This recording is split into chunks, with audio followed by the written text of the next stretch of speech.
చూసి ఉండేలు బద్ద పెట్టి ఒక రాతితో ఆడపక్షి యొక్క గుండెల మీద కొట్టాడు. గిర్ర గిర్ర గిర్ర గిర్ర తిరుగుతూ ఆ పక్షి కింద పడిపోయింది. ఆ పడిపోయిన పక్షి యొక్క రెక్కలు వంచేశాడు, ఇంకా మళ్ళీ ఎగరకుండా వంచేసి బుట్టలో పడేసుకున్నాడు. చంపలేదు, బుట్ట వేసుకుని వెళ్ళిపోవడానికి తయారవుతున్నాడు. ఆ కన్నాల్లోంచి ఆడపక్షి నీరస పడిపోయి సొమ్మసిల్లి రెక్కలు వంగిపోయి చూస్తోంది భర్త వంక. ఆ భర్త అంటున్నాడు, మన ఇద్దరం కలిసి ఇంతకాలం సంసారం చేశాం, నువ్వు రోజు పిల్లల్ని పెంచి పెద్ద చేశావు, ఈ గుడ్లు పొదిగావు, నాకేమి తెలియదు సంసారం, రేపటి నుంచి పిల్లలు లేవగానే అమ్మేది అమ్మేది అని అడుగుతాయి, నేను ఏమని సమాధానం చెప్పను, ఈ పిల్లలు ఆహారం కోసమని నోళ్లు తెరుచుకు చూస్తుంటాయి, నువ్వు లేని ఈ సంసారం నేను ఎలా చెయ్యను అని ఆ ఆడపక్షి వంక చూసి ఏడుస్తూ మాట్లాడుతున్నాడు. ఆడపక్షి వంక చూసి మాట్లాడుతూ మైమరచి ఉన్న మగపక్షిని చూసి బోయవాడు బాణం వదిలి దీన్ని కొట్టాడు, కింద పడి చచ్చిపోయింది. అది వెళ్ళిపోతోంది, తాను ఉండిపోతున్నాను అనుకున్న మగపక్షి రెక్కలు వంగిన ఆడపక్షి బతికే ఉంది, మగపక్షి చచ్చిపోయిందయా.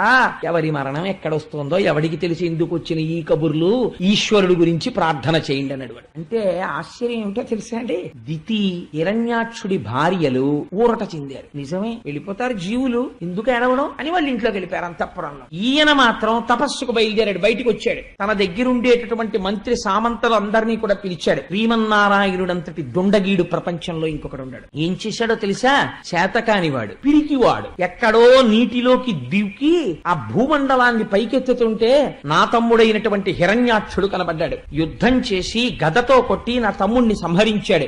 ఆ విష్ణువు మహామాయగాడు, ఎక్కడా దొరకడు. అతను ఉండే స్థానాలు కొన్ని ఉన్నాయి. చెట్టుకి మొదలు కాల్చేస్తే పైన ఉన్నటువంటి పల్లవములు శాఖలు తమంత తాము మాడిపోతాయి. విష్ణు ఉండే స్థానాలు కొన్ని ఉన్నాయి. అవే బ్రాహ్మణులు, యజ్ఞయాగాది క్రతువులు, హోమములు, వేదము, ఆవులు, సాధు పురుషులు, ధర్మము, అగ్నిహోత్రము, ఇలాంటివి. ఇవి ఎక్కడ కనపడ్డా ధ్వంసం చేసేయండి. ఎవడైనా తపస్సు చేస్తే నరికవతల పారేయండి. ఎవడైనా వేదం చదువుకుంటూ ఉండే వాడిని చంపేయండి అనేసరికి ఈయన భటులందరూ వెళ్లి లోకం మీద పడ్డారు. నేను అపారమైన తపశ్శక్తి సంపన్నుడనై ఈ 3 లోకములను నేను పరిపాలిస్తాను. విష్ణు అన్నవాడు ఎక్కడ కనపడ్డా సంహరిస్తాను, నా ప్రతిజ్ఞ అని బయలుదేరి మందర పర్వత చర్యలలోకి వెళ్లి తపస్సు మొదలుపెట్టాడు. ఎంత ఘోరమైన తపస్సు చేశాడంటే ఆయన యొక్క కపాల భాగంలోంచి ఆ తపోధూమము బయలుదేరింది. అది సమస్త లోకములను కప్పేస్తోంది. ఒంటి మీద చర్మము కాని, రక్తము కాని, మాంసము కాని, కొవ్వు కాని, మజ్జ కాని, శుక్ల కాని లేకుండా అడవి చీమలన్నీ శరీరాన్ని పట్టుకుని పీక్కు తినేస్తున్నాయి. శుభ్రంగా అడవి ఈగల రక్తం నాకేసి తాగేశాయి. అస్థిపంజరం ఒక్కటే మిగిలింది. ఆ కపాలంలోంచి వస్తున్న తపోధూమం లోకాలన్నింటినీ వేడెక్కించేస్తోంది. ఇటువంటి పరిస్థితుల్లో దేవతలందరూ చతుర్ముఖ బ్రహ్మగారి దగ్గరికి వెళ్లారు. అయ్యా,